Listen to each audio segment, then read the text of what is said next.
So Tom Milsom's a pedo. Who saw that coming? Hey! Good. Not good. Bad. Like, specifically very bad. I felt I wanted to talk about this because YouTube has been a bit mental in the past wee while. But, like, first we had Eggplant, and I didn't know about that until I found out about Tom Milsom. Then Tom Milsom is a pedo. Tom Milsom, fun fact, once got all his fans to not buy my version of Lady Godiva that I did for Alex Day because he didn't like it. So he just complained about it and then asked people not to buy it and stuff. Not just to be better, but I was pretty sure that the only reason he did it was because Alex didn't ask him to make another version of it when he asked him to make a version for Forever Yours.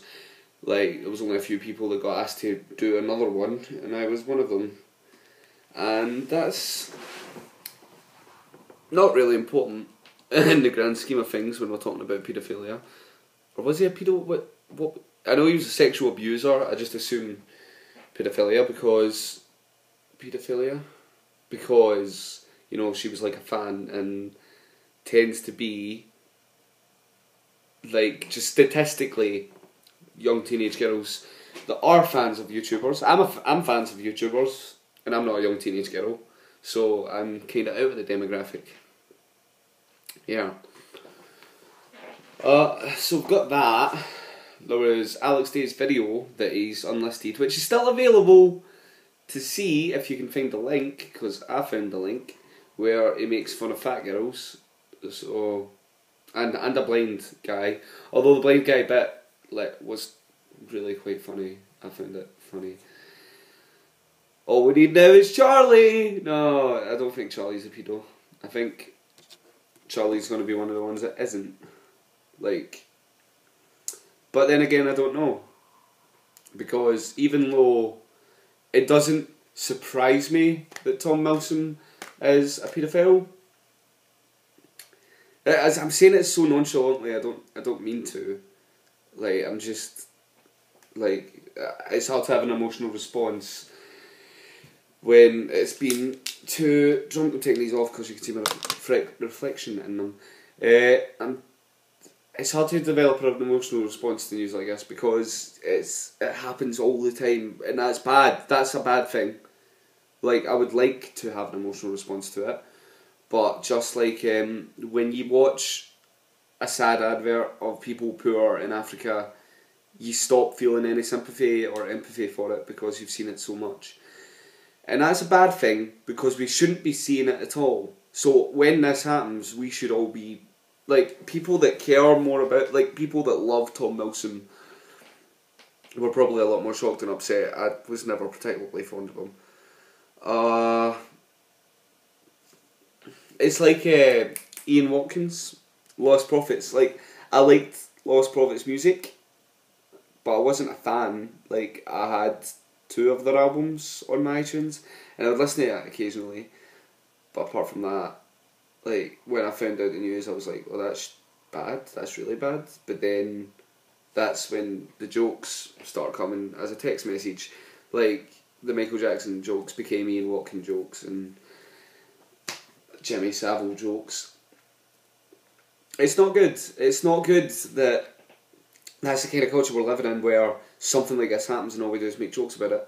Although I suppose there is the old phrase, if you're not laughing, you're crying. And if you can't make a joke about something, but so many people are going to be offended by it, but then there's free speech. This is a deal that is so much bigger than a quick video straight to my iPad. I just wanted to talk about it because, like I say, sorry, I got distracted by a tweet that I was trying to figure out. So, like I say, it's a bit crazy. I'm really pleased that DFTBA Records have completely dropped Tom Milsom for that. And more importantly, there was John and Hank's Tumblr posts about it. I don't have Tumblr, but I got linked. And they kind of hit the nail on the head. But there was a thing which I'm going to pull up on my computer, which someone pulled Hank up for and I understand why, and I kind of agree with, and I don't want to agree with because I do like Hank, and I don't think he meant it this way. I think he just chose his words poorly. But where he says that a cool fan who could hold her own with a bunch of top tier VidCon folks and let her behind the curtain a little bit, and what this post for that was someone saying, I will give you their hellcats.tumblr.com, hell with 4 L's. Can we talk about how Hank, who surely means well or whatever, is nonetheless doing an excellent job in this post of demonstrating the very elitist bullshit that creates those sociopaths? Like, you can act all surprised when they end up being abusive shitbags, but it doesn't change the fact that you're consciously creating a community in which they're hailed as demigods by legions of teenage girls. So, yeah, I understand where the guy's coming from. What the word choice does imply that the people, what they're talking about are the people that were making the videos, and the people that are the fans of the people that make the videos are like on a different level, which is especially bothersome because I feel that's the good thing about YouTube, and that's what's getting taken away from YouTube these days, that everyone was sort of equal. Like, obviously there was people that had more subscribers and were more loved by others, but like, I used to make video responses quite a lot, where like the person who made the video, even if they had a fucking million subscribers, they would be able to answer and comment, and it would become more of a conversation, and everything was like a lot more free. It was a very freeing experience, and that's what's great about Twitter as well. Like, I had a conversation with Yvette Nicole Brown from Community the other day, like 10 tweets or something like that, talking about the show, although I think I offended her, didn't mean to. And YouTube used to have that freedom, and now they've got rid of things like video responses, and they've made it harder to find smaller YouTubers, and it's harder to just be a part of that. Like, a YouTuber I used to be a big fan of was Jacob Aller, and he was just a guy that was making things with his webcam still, and I made a few video responses to him. So it's a strange one. Like, it's horrible what Tom Milsom did, and I don't think anyone's going to disagree with that. But it's also horrible how it's allowed, not allowed to be paedophile, I mean that it's allowed to let these people become bigger than life. That's the problem with celebrity culture, and YouTube was always a place where celebrity culture wasn't so much a problem until the past few years, where it's becoming more and more of a problem, because you hear about celebrities do this kind of thing, and you know, like, curiosity stops being curiosity because they have the power to do something about it, and that's horrible. They shouldn't have that power, and they get that power through those fans worshipping them.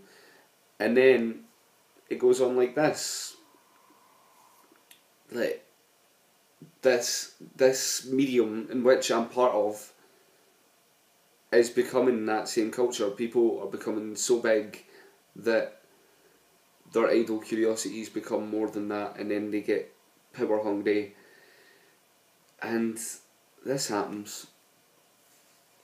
So I'm gonna go. Good chat, guys.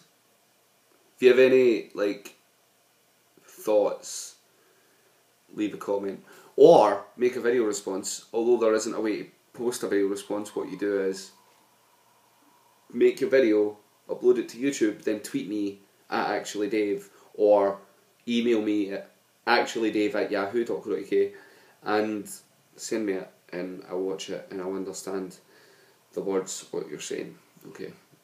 Not many people are going to watch this because it's potentially Dave, but yeah. Bye, guys.